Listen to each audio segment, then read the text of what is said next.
在这个星球上，曾存在许多人类已知与未知的文明，他们不断在物质与精神上进步与进化。文明的毁灭与诞生是这游戏的一部分。如今，人类又快走到文明的关键点，极端气候的发生、AI 的快速发展、人口结构的改变，人类面对的只是更大游戏的一小部分。人类已逐步走向一的法则的进化版本。看看那些渐渐只剩空壳的宗教组织，那些渐渐觉醒却不知所措的人们。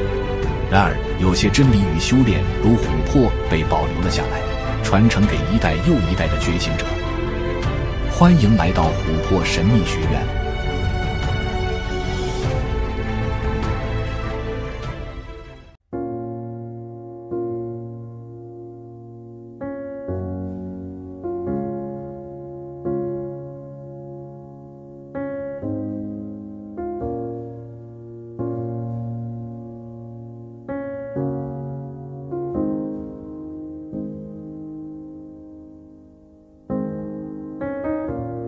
大家好，这里是琥珀神秘学院，我是阿吴。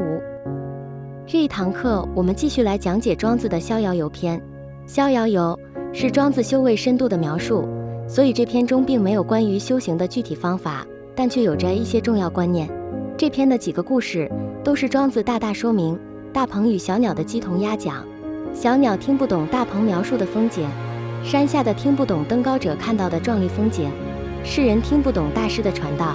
就像我们体会不了庄子的逍遥，这是逍遥游的重点，也是庄子想表达的。即使他知道绝大多数的人无法领会，他还是愿意写下来留下记录，这是他的慈悲。虽然逍遥游篇主要描写的是境界，我们就像小麻雀听大鹏聊天空，像是在听奇幻传说。在后续的篇章就有开始以故事说明修行比较具体的观念，等到我们讲到后面篇章再和各位说明。这里我们就先听听庄子逍遥游是何等境界吧。接下来的故事，兼吾问于连书曰：吾闻言于嗟余，大而无当，往而不返。吾惊恐其言，有何憾而无己也？大有敬亭，不近人情焉。连书曰：其言为何哉？简单的翻译成白话就是，监吾这个人和连书这个人聊天，他说我听嗟余这个人说话，言语夸大不实际，很像诈骗集团，而且一发议论不可收拾，我有点害怕他的言论像银河般没有边际，和常理相差太远了，实在不合人情，像在唬烂。连书说看他在唬烂什么。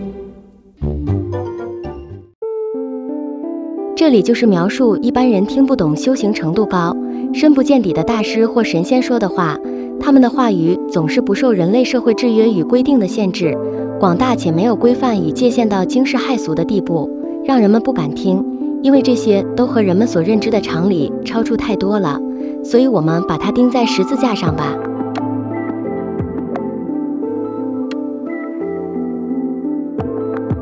哦，这就是耶稣的遭遇。太过惊世骇俗，太过挑战体制，那就把它消灭吧。消灭它后，我们又可以回到日常生活了，我们头脑就不再被打扰，不必再想什么修不修行的事了。这是自古多数人类对大师和得道者的态度，这些大师也都知道这个状况，所以往往都尽量低调，只让少部分修为频率够的人参与。这就是自古神秘学院只收那些启蒙者为学生，而不接受大众参与的原因。因为太过认同大脑思想的人们，最终都会产生杀掉大师的倾向与行为。让我们再继续看看下面的故事，看看监吾这个人听到什么唬烂的事情。曰：渺孤叶之山，有神人居焉，肌肤若冰雪，绰约若处子，不食五谷，西风引路，乘云气，御飞龙，而游乎四海之外，其神宁，使物不无力，而年古熟，无以失狂而不信也。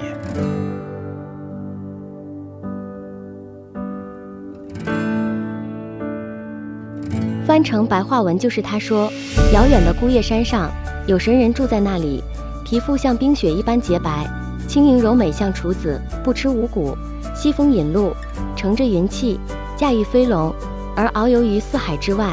他的精神凝结，使万物不受灾害，而年谷丰收，我认为是狂言，胡说八道，所以才不信他内。孤叶山的描述是庄子的最高体悟，用人类语言来描述，它不是道本身，却是一个人融于道的样貌展现。但是这样的展现依然很难用言语系统表达，所以借着比较神话奇幻的文字来勉强描述。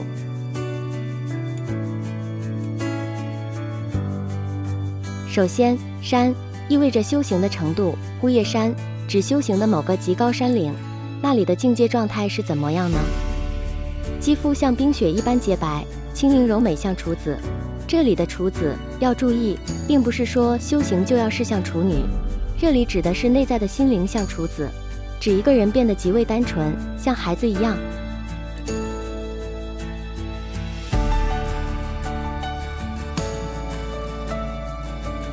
关于学道变成孩子般的单纯，是许多大师常告诉我们的。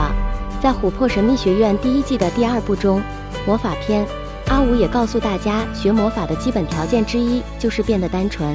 现代人的心思都太复杂了，所以无法领略那高深的。不要误会，单纯不是变笨，而是一种更进化的头脑，一种智慧的展现。鬼鬼和他心通的人为什么读得到你在想什么？因为你的思维复杂，欲望与执念太强，这在能量层次里就像脱光衣服的人，一览无遗。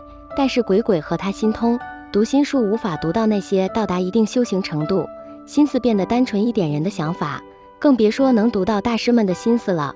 因为真正的大师没有太多心思，是道在驱使他行动。我们来看看自古有哪些修行要变回小孩的记载。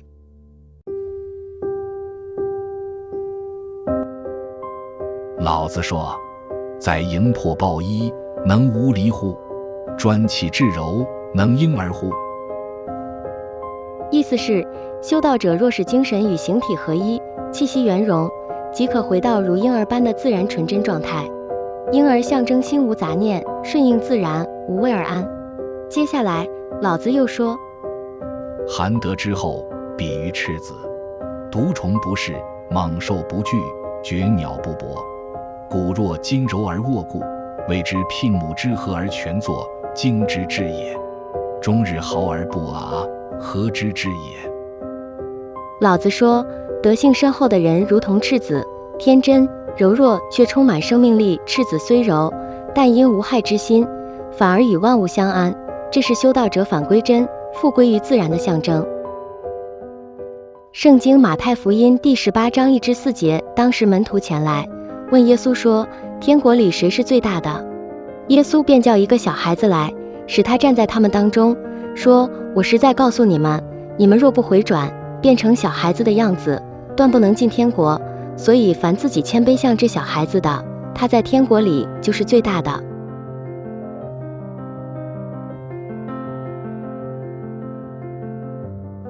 老子说，反同即反道，耶稣说，反同即可入天国。两者虽来自不同文化，却都指向同一个灵性真理，唯有回到纯真、无执、无我之心，才能接近到或神。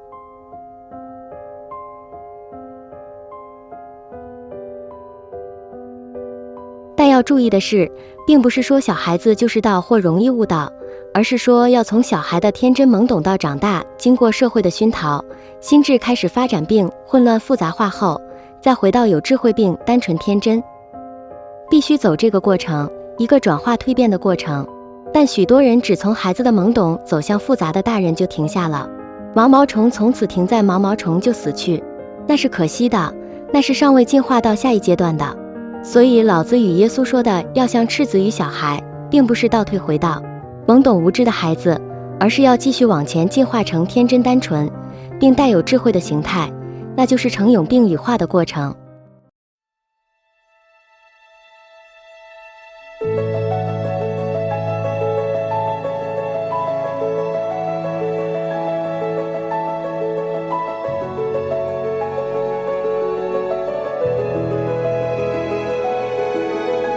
我们再来看接下来的句子，不吃五谷，西风引鹿，乘着云气，驾驭飞龙，而遨游于四海之外。五谷是人类吃的食物，象征人类的基本欲望，食欲与性欲。绝大多数的人们一生都被这两种基本欲望所左右，即使是修院里的修士、寺院的和尚，每个人都逃不过人类生理的限制与束缚。多数人一生忙忙碌碌，四处奔波，只为了满足这个身体的两种基本欲望，食欲与性欲，然后死去。所以在阿吴看来，多数人和机器人没什么两样，终生都逃离不了内建的设定。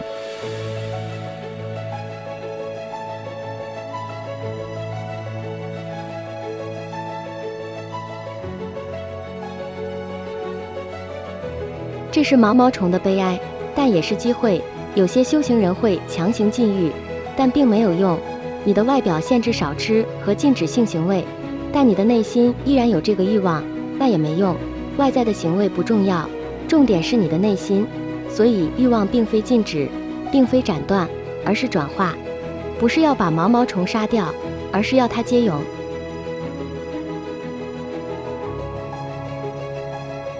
你以为大师就没性欲吗？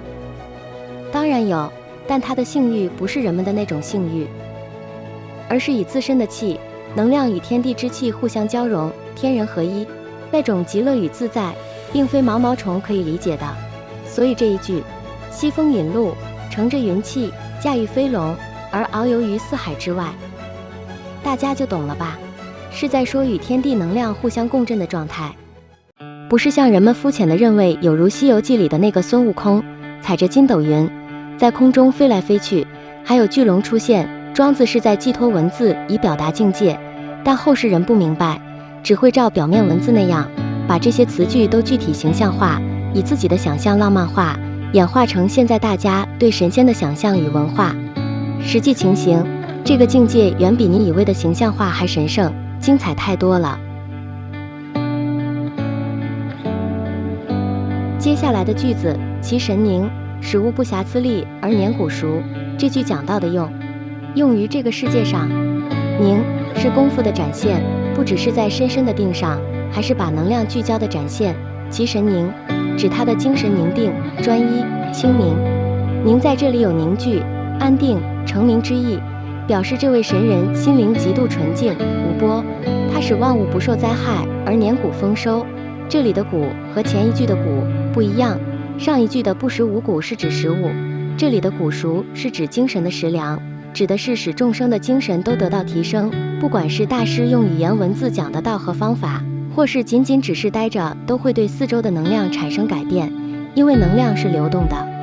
虽然你看不见，它却会像气体飘散在你四周，像是一锅刚煮好的美食，房间里的每个人都可以闻到那香气一样，有点类似这个道理。所以环境和周遭的人对你的修行也是会有相对影响的。离开那些人和环境，接近哪些人和环境，对于刚修行的你也是重要的。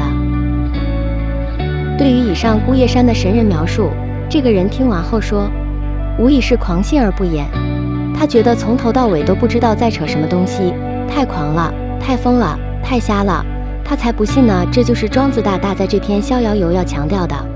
大鹏把他的逍遥境界和了悟说出来，小鸟们也不会信的。